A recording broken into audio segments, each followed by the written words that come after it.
anything when we're paying on a timely basis. But that's not the way to do business with the bank, because they're a multi-billion-dollar company and we're on the balls of you-know-where.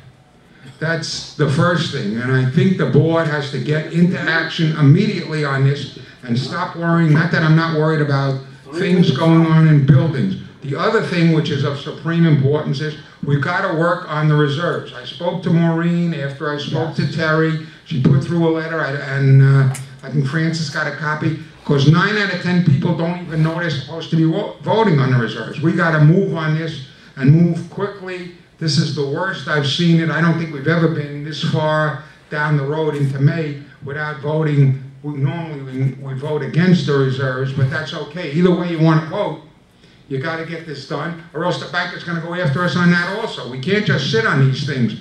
You know, small things. Whether dogs poop or not, I don't really care. What I care about is $3 million. And I care about the reserves, which means you could be doubling your monthly maintenance payment. So we got to move on these things. Thank you. Thank you, Stuart. Very good, Stuart. Very good. And that begins Wednesday morning, 11 a.m. Marvin's next. Thank you, Stuart. Good. Thanks, Stuart. That was good. But Michael, to meet with the accounting, subject to having all the papers from Maureen. Go ahead, Marvin. Your turn. Okay, not only was the treasurer's report not included, but neither was there a president's report, neither was there a property manager report. What happened? Why? This is a regularly scheduled meeting. Why none of these reports? No, you're the president. You're responsible. Why this? The treasurer's not here, and I just didn't include it on the... The assistant treasurer is here. The assistant treasurer is here. Well, you read what... Gave your report. Right. You You did. It's normal to have these agenda items at every. Terry, you're not answering my question. You as president, you're I responsible. didn't put it on the agenda. I didn't see the need to give a message. The manager's report?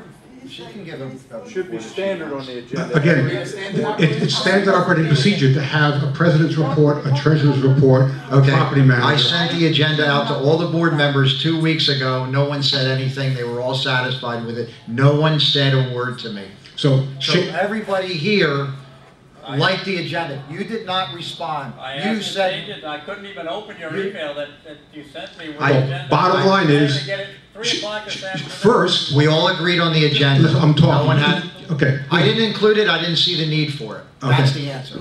Well, unfortunately, that either shows ignorance or incompetence. I don't know which one. Well, then we're all ignorant and incompetent because we all agreed on the agenda. Shame on them, and shame on you. You did not ask me to do anything else other than the end of the agenda. No one did. Bottom line is... I told you and I told you there were items we're going to... They're going to tell you? I didn't get that email, Michael. Terry, the bottom line is, you are the president. It's your responsibility. Okay, that's what I decided to do this month. Next month, I'll speak with the other members and see what they want. On-the-job training, I understand it. Okay. That's right. Really nice. Marvin, nice. Nice stuff. Thanks. Now, the information that's this isn't personal. He's pointing out legitimate facts. It's not personal. Mr. Tao has the floor. The myriad of information that the bank is requiring, who will be getting the board that information? Is it our accountant? Is it our financial management company? Do we have that information in our own files? Where is all this information that they want? Maureen, you can answer that. I was asked to send it to our CPA and to send it to New Community Strategies and determine what the office can get for him. Do we have any idea of when this... We know what we need. We had two management companies in 2010. The first quarter was KW. The second, third, and fourth quarter was United Property Management. We have a disc with United Property Management's information. We are missing part of the first quarter information. And it's already May 16th. This is something we should have had in January, and we can't locate it in the office. Do we have... Okay, Marvin, your time is up. Well, just two quick questions. Just for you, Terry. Our new regulations require that existing dogs be registered at the office. Is your dog registered? My dog's been registered. Thank you very much. And just a final comment, Doug. This is 2011. There's nothing wrong with being gay. Nothing. I don't want to hear that again in here. I still like about anybody saying gay or I don't want to hear it. I'm gay and happy. I just don't want to hear about, it's, you know, they're saying this and that. It's open in America. Okay, It's why keep talking about this? Okay, Because let's you don't move want- on. Frank? You never know where that can go. Yeah, my name is Frank Noel, B1Z Boy. Your name again? Frank Noel. Frank Noel. 2010, I believe it was August. I have an issue. I had to move a fridge. It was on Sunday afternoon, and it was in the back of a pickup truck. So when I get to the gate, so they didn't allow me to come because it was a violation of the rules and regulations, which I understand. So they call. I denied. So I protested this thing because I know there are some people that had done, like Michelle. She has a dog. She was president by the same time. She has a dog. It wasn't allowed. So I protested the same thing.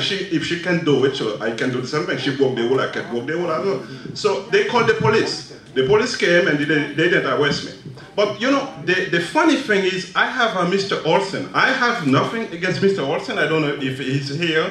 He got a Harley Davidson motorcycle, and the same boat that denied me the entrance with my fridge gave him an official letter, allow him to park his motorcycle on the premises, which is also in the violation of the rules and regulation. So what I'm saying is, I believe you have rules for black people, you have rules for white people.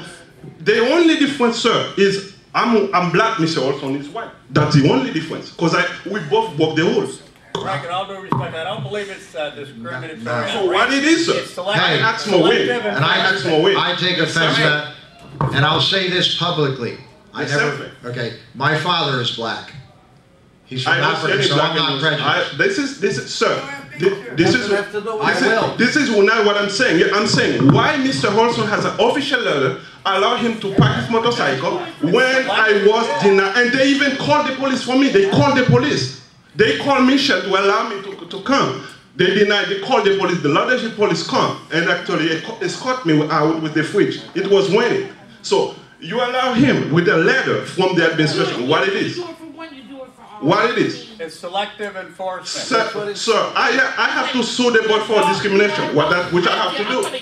I have to sue you for discrimination, which I will. It's not discrimination. For discrimination, which I Selective will. enforcement. Selective enforcement. Which I will. Why not? This is what I've been. She said I'm a troublemaker. I'm not a troublemaker. I'm defending my money and my right. Everybody has the same privileges. We are all honest here. We have the same privileges like any board members. I have nothing against you, against her, against nobody here. That's my money, that's my right. That's all. I have nothing personal against you, against nobody. Okay? But if you discriminate against me, I believe that's my right. I'm American, okay? I'm an American. Thank you, Frank. Thanks a lot. Michelle gave you the money. Did you? Yeah, No, she did not. yeah, She the said, clock's still Terry going. says she did. She did. You never pay me a dime. Who said that? Could you please Michelle and Terry. Olson, by the way? Oh, Mr. Olson, nice to meet you. Nice to meet Nice to meet you. I have nothing against you, Mr. Olson. That's all right, that's Okay. fine, that's good, that's That's good. not Olson. Terry, Michelle never paid the money that she promised. Olson, who? Olson, grab the microphone. I don't even know what you're talking about. Everybody, I'm the Mr. Olson that everybody's talking about with the Harley, all right? And I'm sorry if it's become a big issue for you all. I don't mean to. I try to take due consideration to everybody, and that's my main means of transportation. I'm sorry about that, but that's the way it is. I did get an allowance from previous board and everything else that it was okay to bring it in. And I mean, we shouldn't hang people for that. Likewise with the dogs. I think that as an owner over here, hold on a second, as an owner over here, the rules and regulations are good as a measurement of what is and what is not. Then it's up to us as owners and members of this beautiful community to apply common sense when we use it. Like for instance, if somebody's got a dog that is pooping, common sense says that you pick it up. If somebody's listen, I'm not picking it up. listen. You're wrong. No, The no, rule no. is Listen. no dog. I'm You not want to saying. change it? Excuse me. Excuse me. This is why it's in the condom. Excuse me. If it says no motorcycles, but Look, you motorcycle. You cannot drive more than 10 miles an hour. This Look, is the woods. You look. cannot drive more than 10 miles an hour. Exactly. Okay. I've So never that's been all you driving. want. Listen, listen. Could you please allow me to finish up? Go ahead. All right. The thing is, I'm not asking anybody to pick up shit from no dogs, no matter whose dog it is, unless it's their own. But I mean, you got to be smart about this, because what you're doing right now is creating a hostile environment for people that do wants to see the community thrive.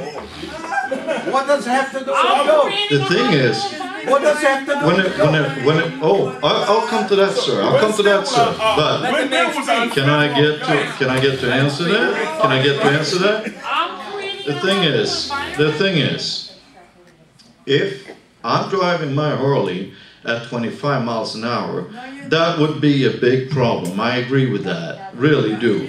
Nobody, whom it may be, who is driving a car or a bicycle or riding skates for that matter, passing through anywhere with 25 miles an hour, that is off the record. You shouldn't do that. You should be using common sense and do due consideration to the people that live here, respectfully. The same thing is, and the same thing goes, yeah, but you're rigid. You're very rigid. No, if it's against the law, The thing is, you cannot have pickup trucks. right, but then, I tell you what, there is no law, whether or not it's in Europe or anywhere I have else. nothing against you. That's the board. That's the responsibility of the board. Right. I have nothing against you. You don't have to even defend yourself. I'm not defending, no, they don't. If you have an issue, come to me, talk to me No, about it. that's not, sir. That's not your problem. That's not your issue. That's the board issue. They give you the letter. Okay, they give it to you. Okay, so that's not your problem. I have no problem with you. Yes. Can you bring it No, I have no problem with you. Frank, you broke the law by putting some relatives in B1Z and you weren't living there. You weren't living there though. You said they were occupants and you weren't living with them. So come on. They were approved by the board under false pretenses. So don't speak about that. Wait, was it legal? No, it wasn't legal. B1Z, they were not legal. He said they were his cousins, and they were going to be living with him, and he was not living there. He was living over in the St. Barrett's. I don't live there. At the time. I don't live there. No, at the time.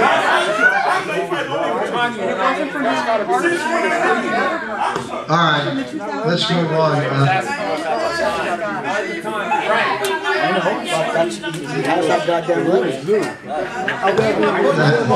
Hey, that's it. That ends the good and welfare. We're going to move on to number 7 on the agenda. Right. We're going to do a lot here. We're all going to work together to make it a better community. Okay. Number 7 on the agenda. Number 5 has been passed. Oh yeah, I'm sorry, number 5. Approval of the sales and leases, and I'm going to, at this time, I'll turn it over to Francis, who currently is the chairman. The committee met on Wednesday, May 4th, at a duly advertised meeting and approved a lease for a 1-bedroom unit in Heidelberg for $670 a month. I want to say right now, when we announce these to the meeting, we do not identify the unit numbers. Why not? But the unit numbers are available for the owners to see in the minutes that are found in the office. So if anybody wants to see exactly what units, you can find Why them in the not minutes. identified in the meeting though? What's the reason? It's just something we established quite some time ago. Oh, so we can change. Today's Monday, yesterday was Sunday. Things change. But as I say, if anybody would like all of the unit numbers, please feel free to see the minutes in the office. We approved a rollover lease for a 1-bedroom unit in Yorkshire for $700 a month, a 7-month lease for a cabana unit for $1,000 per month, a lease for a one-bedroom in Interlaken for $750, a rollover lease for a one-bedroom in Marseille for $695, a lease for a two-bedroom in Marseille for $950, a lease for a two-bedroom in St. Moritz for $800, approved a rollover lease for a one-bedroom in Zurich. Sorry, I misspoke. We disapproved a rollover lease for a one-bedroom unit in Zurich, the owner having rescinded the application, and disapproved the application for retroactive approval of the sale of St. Moritz 1R and St. Moritz 3R. On May 11th, at a duly posted meeting of the committee, we approved an annual lease for a one-bedroom in Edelweiss for $750 a month, a one-bedroom in St. Moritz for $750 a month, a two-bedroom in Yorkshire for $950 a month, a two-bedroom in Marseille for $900 per month, approved an application for a permanent occupant in a one-bedroom unit in Edelweiss, approved a lease on an efficiency in Zurich for $625, approved the sale of a one-bedroom unit in Marseille for $35,000, approved the sale of a two-bedroom unit in St. Moritz for $50,000, and approved a rollover lease for a one-bedroom unit in Grenoble for $800 per month. The committee would appreciate a motion by the board approving all of these actions. I make a motion to approve the actions of the Sales and Lease Committee. Charlie, second. I got a question. I just question the quality of the tenants on the basis of some of the rents. What happened to apartment S1E, which was illegally rented? Hold it. What are you doing about that? How We're in the about middle of a motion. 01C? Do we have a second? Charlie did. Okay, call the roll. Charles Fitzpatrick, Yes. Francis Mesereau, yes. Michael Schenkel, Yes. Dan Coco, No. Edwin Kaufman, Yes. Doug Myers, That was a yes. Jennifer Maloney, Yes. Doug Wolf, Yes. Terry Tersignig. Yes, the vote was 8-1. Passed by It majority. passes. Now we move for Can we the, get an answer, what happened to the unit who were rented illegally? okay, S1E? okay. You mean N1N, your unit? No, Oh, okay. S1E. We're gonna move on to number 7 on the agenda. It was not on our agenda, S1E. Okay, But it has been approved illegally.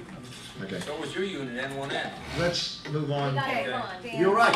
Approval of the outdoor spa contract. You have 3 bids in the back. Approve it?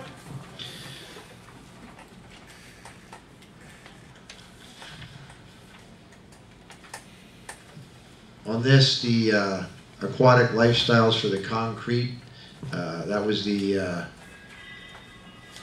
best estimate that we could come up with at the time. But you, Terry, do you want me to? yeah. Let me give you an answer. Don't you need this?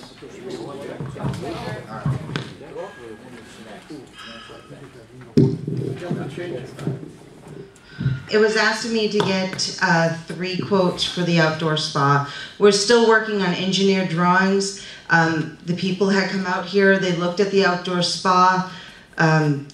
We're not going to be able to replace it with fiberglass, we're going to have to go with concrete.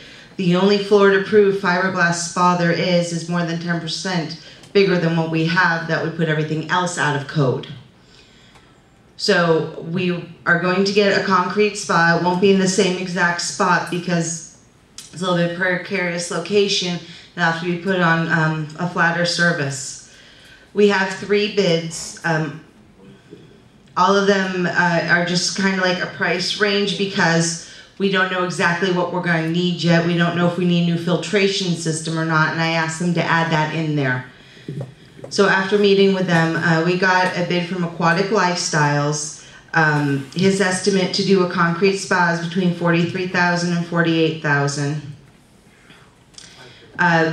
Pool experts understand exactly what we needed as well as Aquatic Lifestyles, but they said it's going to be between $45,000 and $90,000. And then we have one from Aquatic Architects. They did not really listen to what we needed.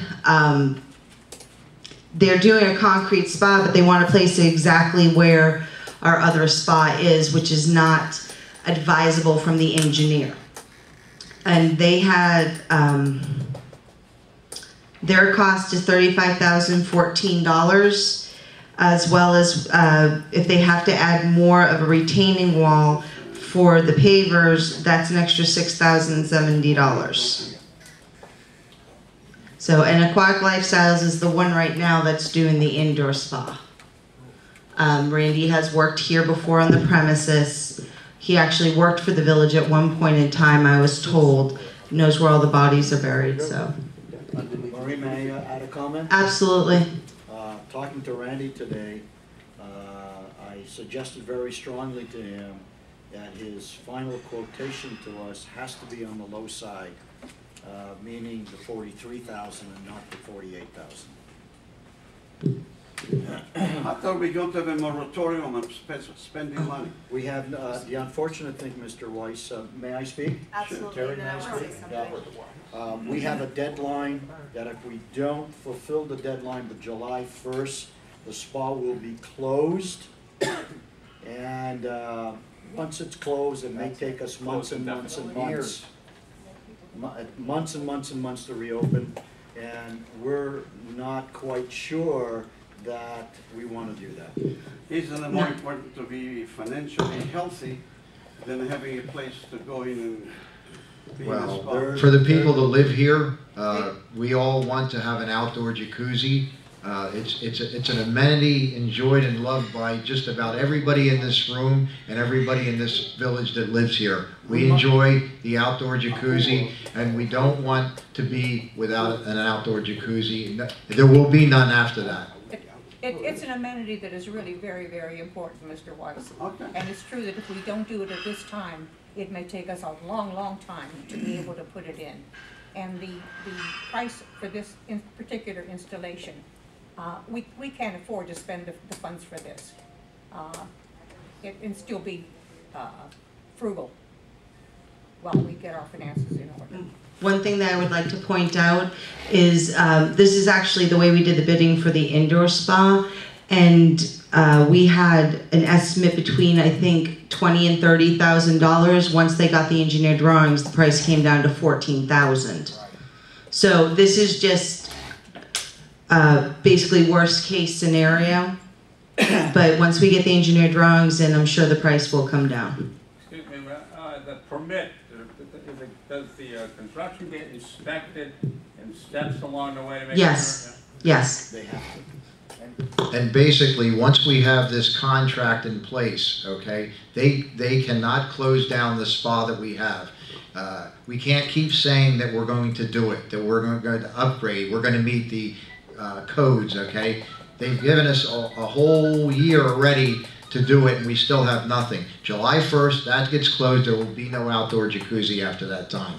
But if we produce a contract, a real contract, do the work, we'll have an outdoor jacuzzi. It's important. What is the size of this jacuzzi compared to? It's going to be bigger than that one.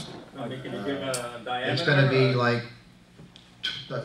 It's going to probably be about the size of the indoor one. We're going to go with it. Why there's no specs on the? Yeah, but we'll have all those. We just want the amount approved. It's going to be a concrete jacuzzi about the size of the indoor jacuzzi. All right. Can I ask a question, Terry? Specs when you do that? Yeah, we're going to have all that. It's going to be the same size as the indoor jacuzzi.